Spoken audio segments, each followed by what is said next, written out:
Leadership Conference, which is the 5th version. Time flies. We started this in Chicago 5 years ago.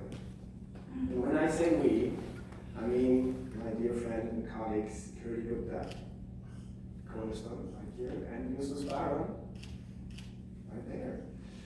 And I always start with a very short story of how we three met, because at the time we were doing our PhDs in empirical SEP and standards analysis, and we were actually maybe the only one of few people who did that at the time. And we got to know each other and work on research, but of course we went our separate ways professionally, and then later we came together and we realized we're still working on SAPs and standards after all these years, not in different positions. Currently at the time, chief economist at Qualcomm, just as, as an academic, working at the university, writing reports for the European Commission and other public organizations, now founder of Friendly and Umbrella, and now currently as Cornerstone.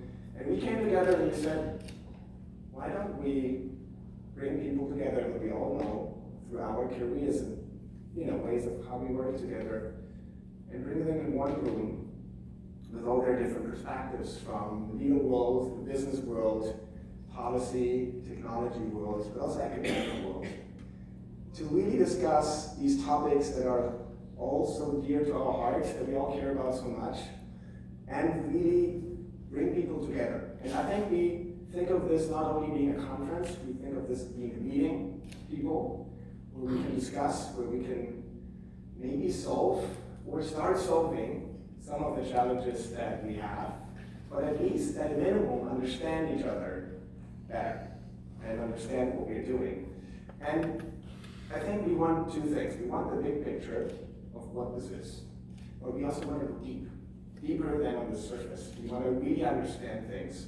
So while we have lined up great speakers and a great agenda for today, we encourage all of you to raise your hand, to ask questions, to comment, to not just sit in and listen, but to be part of that conversation that we're having today. Now, we have asked you when you registered about your challenges. And I want to set the scene to show you what the outcome was. And it was a free text field. And it's of course hard to categorize, you were able to put in anything you wanted. But we found 3 categorization and 1 other category. The first one is data. Enhanced transparency, centralized access to SSOs, portfolio coverage, ownership information, litigation information. The second one is about essentiality and value. Identify potential SAPs, identify the true value of ECPs, SAP valuation, automated claim charting, those kind of issues. The third one is FRAND determination, rate setting, finding convertible licenses, consistent and visible FRAND principles, well-balanced SAP license, calculate damages. Those were named challenges that you put into this. And of course we have other things. We have finding SAP specialists. I think attending here you find some. Licensing holdouts, explaining SAPs to regulators. So there are challenges that we all know about.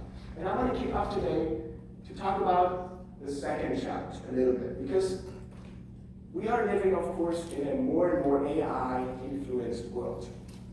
And people, of course, I've dedicated a lot of time in my career on it, mapping the world of patents and standards and so marry them together. And I get this question now a lot. AI-based essentiality determination, what is the state of play? Where are we? And more specifically, has AI-based SAP determination become good enough to produce meaningful results? And I would say yes. It is actually fascinating. Only about, I think, the past 3 months, the newest models that have been published out there from all these various foundational AI model providers became dramatically good. I think last year I was still very skeptical. This year that changed. The outcomes are so promising. However, I'm an economist and I want to understand the details. And I know, and I think, you still have to understand the risk when we use this. Because not only the models got better, everyone has access to those.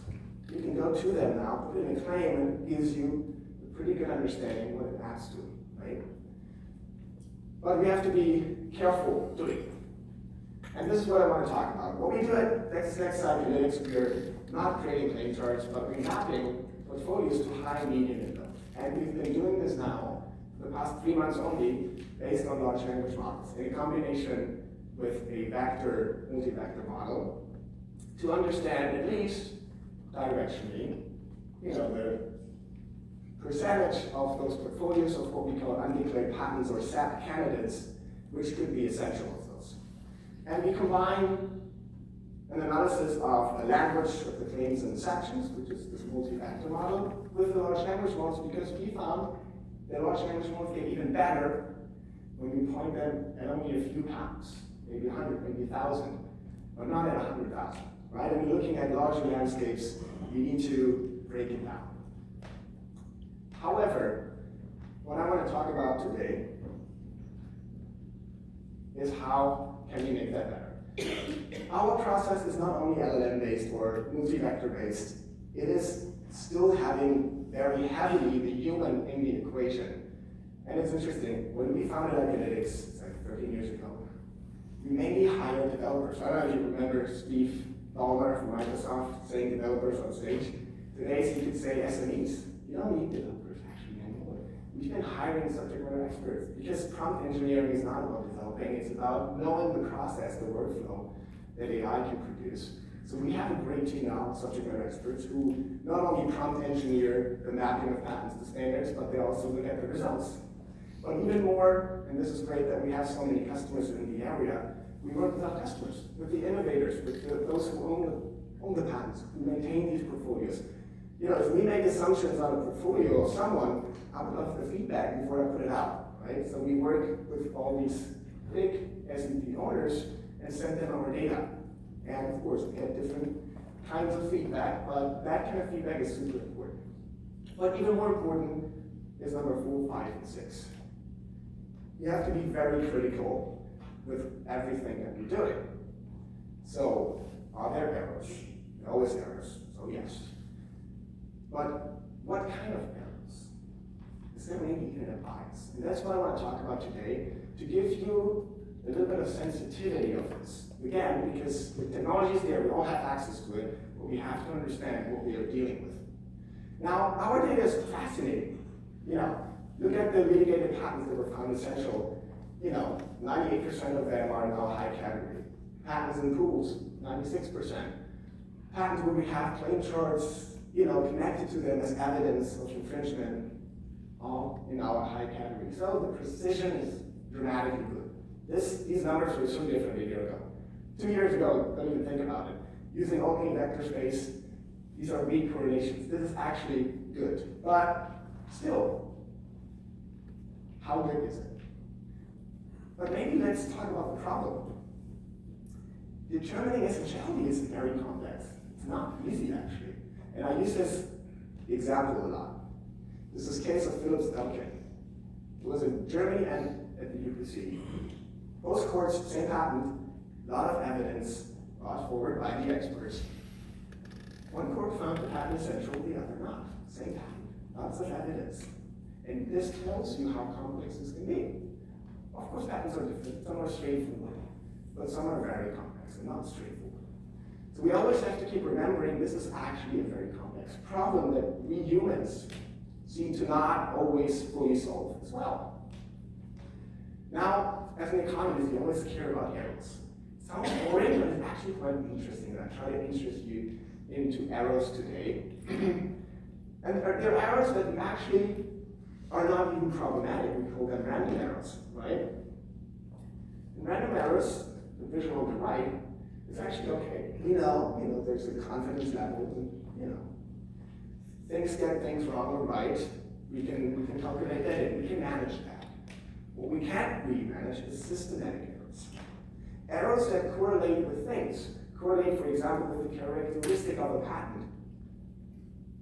If a patent was filed in the US, or in China, or Korea, Japan, Europe, if that correlates with an error, we have an issue. If the portfolio of a certain company correlates differently with an error than another, we have an issue. If certain drafting approaches, even law firms, correlate with an error, we have a problem, because then, the system may get things wrong for different players at a different level. And we also have different types of error. We call them type 1, type 2 error, for example. Type 1 error, the false positive, the doctor who thinks the man is pregnant. And type 2, the false negative, the obviously pregnant woman is not pregnant. So why would we care about those types? We do a lot of research and analysis with different kinds of models. And some models, you know that also from more simple questions, are overly optimistic, meaning type 1 errors, right? They would rather find a pattern essential than not, right? Is that a problem? It is the problem. I'll give you an example. Let's say you have portfolio number 1, portfolio A, 100 patents, and we know 90 of them are essential, 10 are not. And we have another portfolio B, 100 patents, 10 are essential, but 90 are not. And those two companies want to cross-license, right? Now, they decide, let's have this semantic, this AI model determine the essentiality for those two portfolios, because they got so incredibly good, and they are, right?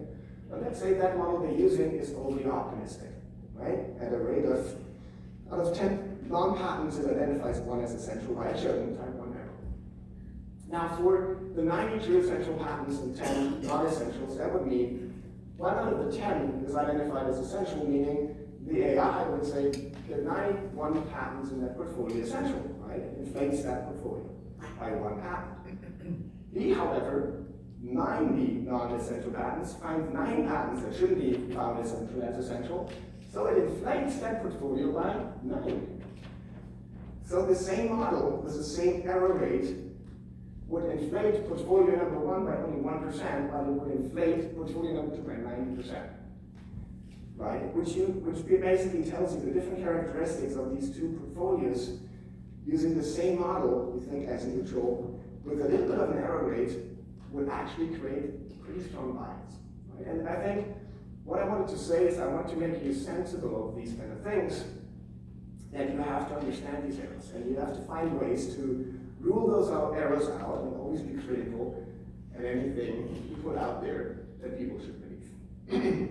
But of course, there's more challenges. Even if you find those patents essential, we know, especially in the cellular world, not everything in the standard that is published in the standard is also deployed or implemented. Many things are not. So if your whole portfolio is covering technology that is not even deployed, it doesn't matter if it's essential, right, in a cross-licensing or in a licensing negotiation, because those patents don't infringe, right? So analyzing and categorizing those patents is also a very important task.